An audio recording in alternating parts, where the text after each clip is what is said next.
Now, last night, President Cyril Ramaphosa confirmed a state of disaster to deal with the energy crisis. It will cut red tape so that solutions to ongoing load shedding can be fast-tracked. But what does this mean realistically? Will we see the end of rolling blackouts by the end of the year? Let's get some reaction to those electricity announcements from energy analyst Ruse Moleshe. Thank you so much for your time. We do appreciate it. What is your take on a Minister of Electricity? Good evening, Heidi. Good evening to the ENCAA viewers. My take is that we are adding yet another layer to a number of role players that we have that are trying to resolve the electricity issue. We have the National Electricity Crisis Committee, and we have the line functional department, which is the Department of Mineral Resources and Energy, that have the responsibility to deal with the matters. And we have also DPE as a shareholder to Eskom, as well as other relevant role players like National Treasury.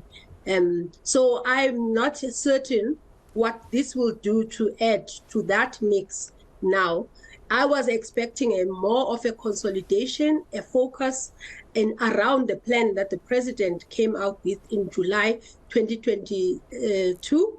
And subsequent to that, Eskom came up with their own plan, which is a 2-year plan. So I was expecting the role players around the table to consolidate matters and to accelerate and to focus, not us trying to figure out what the electricity minister will now be doing, who the electricity minister is, will they be able to hit the ground running to deal with the issues, what is their mandate going to be. I think that it's unfair to South Africans to do that.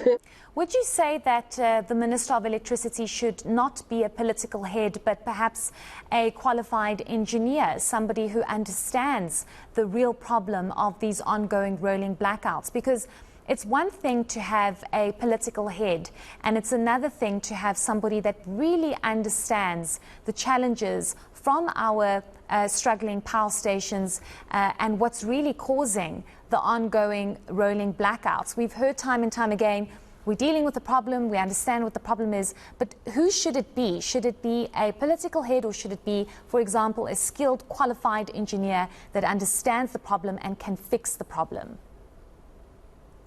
It shouldn't matter really who the person is, because it's not the responsibility in terms of governance of the government to go into Eskom and resolve the matters.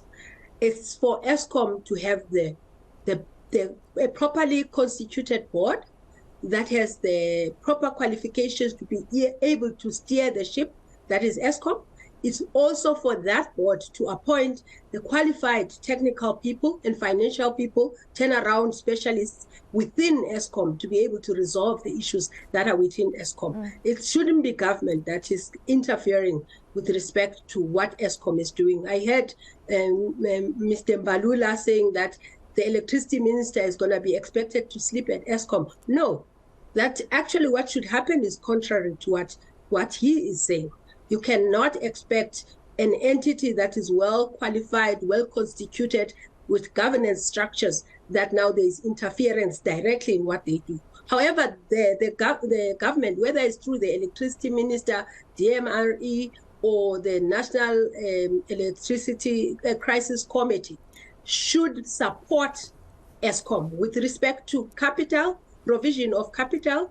Make sure that they are well resourced, the balance sheet, they have the balance sheet, they are able to take decision, they have the funding that is required. They should be able to help them with respect to any policy and regulatory matters that may impede their functioning. They should be able to help them in all those respects and at a hands-off level. As a shareholder, a government should be able to say to Eskom, these are your KPIs, we expect you to perform in this manner. Go ahead and continue to do that. That is the only role that the government should be playing, not directly involved in Eskom, getting government officials to be engineers. No.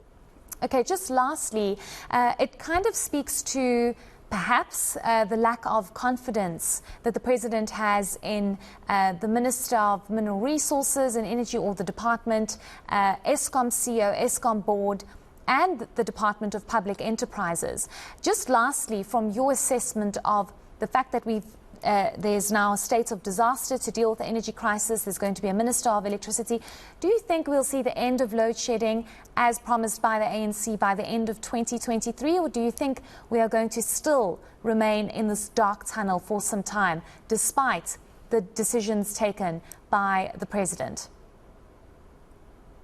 I think that we will resolve some of the issues, and we may reduce to an extent some of the later stages of load shedding.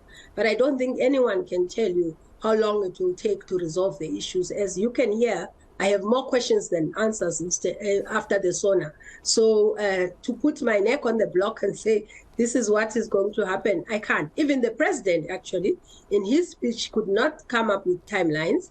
He had some indications to say potentially in the next 18 months. He did not say end load shedding specifically. He said intervene to help address load shedding. Okay, well, we'll just have to wait and see what comes out of all of this. I think South Africans are eagerly waiting. Thank you so much for your time. That was energy analyst Ruse Moleshe speaking to us about this new Minister of Electricity that we're all waiting to see who will be appointed and if they'll take us out of this very dark tunnel that South Africa's in at the moment.